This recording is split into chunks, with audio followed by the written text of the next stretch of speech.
Morning everyone. I'm Dr. UDAYASREE from Karnal Medical College, Andhra Pradesh. Today I'm going to present craniofacial synostosis and herniation of brain tissue into orbital effects with severe proptosis. Coming to introduction, craniosynostosis describes partial or complete premature fusion of cranial sutures. Ocular hypertelorism, proptosis, beaking of the nose, and mid-face hypoplasia are the common facial features of the craniosynostosis. The prevalence of craniosynostosis is estimated to be 1 in 2100 and to 2500 live births. The sagittal suture is the most commonly affected, which is followed by coronal suture, which is followed by metopic, and then lambdoid suture. The syndromic craniosynostosis is a hereditary form of craniosynostosis, which is associated with extracranial phenotypes such as limb, cardiac, central nervous system, and tracheal manifestations. And also, syndromic craniosynostosis comprises about 15 to 30% of the total and specific single gene mutations or chromosomal abnormalities, which could be identified in at least 20% of all the cases. Mutations of several genes, including FGFR1, FGFR2, FGFR3, and TWIST1 and EFNB1 genes, have been frequently reported to be associated with syndromic craniosynostosis. Coming to the case history, a 5-year-old child came to OPD with complaints of diminished vision and protrusion of right eye since birth, which is progressive in nature, now came with the complete protrusion of the eyeball. Child had similar history to the left eye, for which he has undergone enucleation. No significant family history is noted. On ocular examination, it showed severe proptosis with inflammation in right eye, which is associated with exposure keratopathy, and then left eye enucleation done. On examination, right eye is eyelids of flat severe proptosis and with conjunctival chemosis, and sclera is normal. On cornea, vascularized leukomatous corneal opacity secondary to exposure is noted. Other anterior segment details are not clear and posterior segment details are not visualized.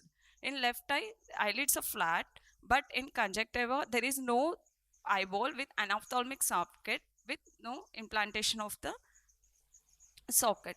And in general examination, patient is incoherent and not ready to accept commands. And in systemic examination, it is cardiovascular system, central nervous system, and gastrointestinal system are normal, but respiratory system, these is noted. And MRI of brain and orbits, we can see the complex craniofacial synostosis with endosteal scalloping and herniation of brain tissue into the right orbit with apical narrowing. And this is the case.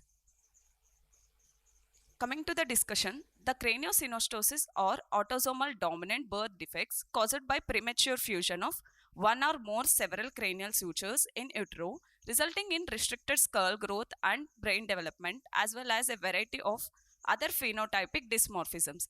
The ocular consequences of craniosynostosis include malformed shallow orbits leading to exophthalmos or proptosis.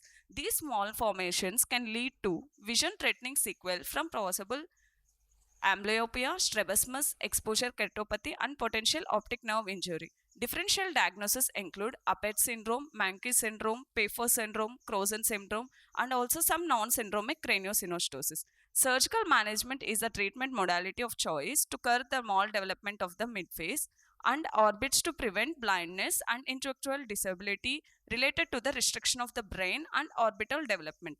Complications are raised intracranial pressure, mental subnormality, problems with vision, exposure keratitis, and aspiration pneumonia, breathing problems, and stridor.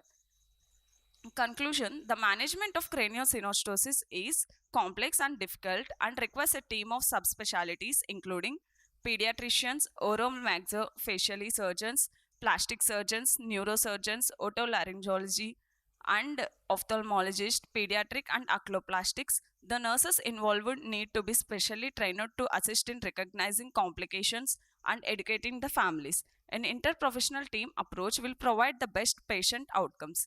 There is some ongoing work investigation the role of tyrosine kinase inhibitor in mutated FGFR related craniosynostosis conditions. Unfortunately, these studies have not been tested in humans and are likely years away from clinical use. Thank you. Thank you, doctor. What was done for this patient? So, the enucleation done for both eyes, sir. Okay. So it would have been nicer if you could have shown us the pictures of the neuroimaging pictures as well. But it's okay. Actually, we have referred to higher centers. I didn't Okay, have but the you pics. okay, fine. So it was a report that you saw Yeah. about herniation of the tissue into the orbit and all that. Yes, Okay, sir. fine. Thank you. Thank you.